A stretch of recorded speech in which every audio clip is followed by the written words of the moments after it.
Hey guys, Terrio here. Just wanted to give you a quick video update about what we did last Monday's or this past Monday's BEA rep assembly. And I hadn't checked in with you guys in a while, so just wanted to send a quick video. Attached to the email with this video, you'll see some documents that you're going to need. The first one I'll talk about here in a second. Also, Terry was at the meeting on Monday, and so if you have any questions about any of this stuff, feel free to reach out to either her or me, and maybe her because she's maybe did a better job paying attention than I did. But yeah, we'll see. So here's the PowerPoint, and I'll kind of jam through it real fast so I don't take too much of your time. The full contract negotiations will be starting tomorrow, April 8th. And so the MOU negotiations been done. Attached to this email, you'll see the MOU, which was agreed upon. I highly suggest that you guys read over that because it's got all the questions you may have are answered on that MOU as far as safety, as far as what you're required to do and what you're not required to do. Definitely take a few minutes to look over that. And if you still have questions, then obviously reach out to us. So the bargaining team, Suzanne Albrecht, who's wonderful. She's the chair. Heather Bartos, Aaron Gatling, Artie Kamalasan, Vince Kernack at Aloha, Allison Lowe, Sarah Schmidt, Lindsay Ray, and Leslie Munoz and Box Bond. They're the OEA staff that are very well versed in this kind of stuff. They're the BEA bargaining team. And then from the district side, you'll see, I'm not going to talk through those, but you can see it if you need to see it. What we do need in the building, it would be really great, someone besides myself and Terry to be a point person for the CAT team, which stands for Contract Action Team. And I know that team's redundant in that because Contract Action Team, but CAT has a nice ring to it. If you are part of this CAT team, basically what you're going to do is you'll sit in through bargaining sessions on Zoom, and you could offer some feedback to the bargaining team, and you could also communicate with the rest of our staff about what's been talked about in the bargaining sessions. And also you would help communicate about organizing actions, wearing red for ed, which we're going to start doing here pretty soon on Thursdays now. I don't know why they keep changing the dang days, but they've agreed that Thursday is the day they're going to do it.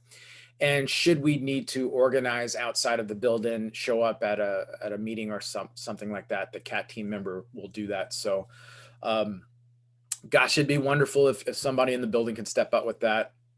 If you're interested in doing that, contact Terry or me, or you can contact Janine Weir. She's actually our exec board member that we report to as well, and she's oversees the CAT team members. So definitely go ahead and look into that if you're interested. Some information about the 6 feet versus 3 feet. I know that the district was going to still continue with the 6 feet of physical distancing expectations because districts did have that right to choose whether or not to convert to the new expectations and standards. Cleaning expectations, you're not required to clean tables in your classroom, but you can. And at the high school level, we can have kids do it. So that's kind of a big thing. Wednesday schedules, once we start the hybrid schedule, you guys have been notified about, the check-in on Wednesday with your Beaver Lodge, and then the rest of the day will become teacher plan time. So yay on that front. And because of that, the calendars for days for the rest of the year, some days that kind of stood out was the April 16th is going to be a grading assessment day. April 28th will be a professional development / work day, and June 2nd will be a hybrid day. So that's been changes to the calendar. As far as compliance with safety protocols, I just emailed Ann this morning about having a point person. So having someone on the safety operational blueprint team. I'm going to hopefully hear back from her pretty soon. If not, we do need to have someone in the building that is a point person for that to make sure that we're following the safety protocols in our building. And there is a BSD complaint form that's anonymous or named if you want to do it. If you find that, our building is not following safety protocols. Obviously, what they would like for us to do is go to the source and attempt to solve problems at the lowest level before we have to get anyone else involved. And I think that's probably going to happen for us. But if things got really bad, we could report complaints to OSHA if need be. But we want to go ahead and nip that in the bud at the lowest level first. And then if we have to escalate things, we will. BEA officer and exec board elections will be happening here pretty soon. Email ballots are gonna be sent May 3rd. Terry Cherney is running for exec board. BEA reached out to her because she's such an expert when it comes to special ed concerns and needs, and so they would love to have SPED representation on exec board level. And so Terry was coerced into running. No, she's decided to do it. And I think we would be lucky to have her on exec board. So look out for her and look out for other candidates. That's going to be coming here pretty soon. I believe there's 3 exec board positions that are open. So check that out. BPAC. So this is kind of a big deal. And the Beaverton school board elections are coming up, and BPAC has released their endorsements. And I won't get into it too much because I know that you guys may have your thoughts and opinions about things, but I would highly suggest you look into the bios and look into the talking points of the people who are running for school board. And I think you'll see why BPAC endorsed the candidates that they did. Okay. And for Zone 1, BPAC is endorsing Susan Greenberg, who's an incumbent. She's been on the board. For Zone 2, Karen Perez da Silva. Zone 4, Sunita Garg. And Zone 5, Ugana Inyanya. I think that's how you say it. And I think a couple of these guys are kind of running together because they have a shared platform. And the city council, for Beaverton City Council, because Lacey Beatty was elected mayor, her council position was left vacant.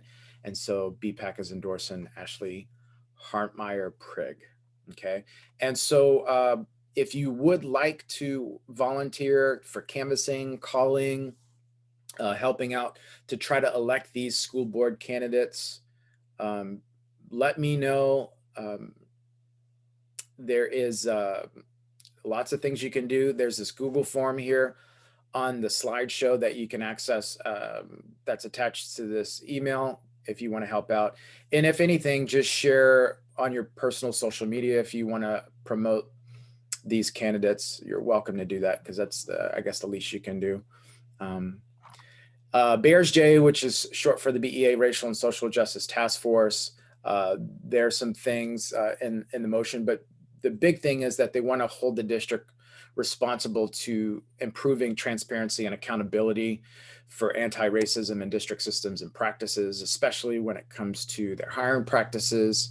The next meeting is Thursday, April 15th. I'm on the task force, but I haven't been to the last couple of meetings because of kids sports, but I'm usually a pretty good person to talk to about that.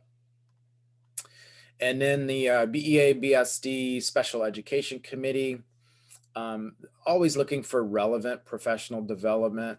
So that's what they're looking forward to. I don't know much about that committee, and I think that's maybe where Terry can kind of step in there. OEA directors, they didn't really talk much. The only thing that they were promoting was the OEA Foundation auction. And so I went to it a week ago. There wasn't that many items up for bid, but you can definitely check it out. They're raising money for the OEA Foundation. So yeah, check into that. And I said earlier in the video that Red for Ed is going to be Thursdays this spring. So when you're zooming from either your home or your classroom, wear red on Thursday. And then as always, follow BEA on social media and whatnot. So yeah, you got the quick version. Hopefully I was able to touch upon all the main points, but definitely check out the attachments that are on this email, especially the MOU. I can't stress that enough because we want to be as informed as possible when we go back into the building. So yay, that's it. Cheers. Thanks for your time. And hey, I'll see you soon-ish.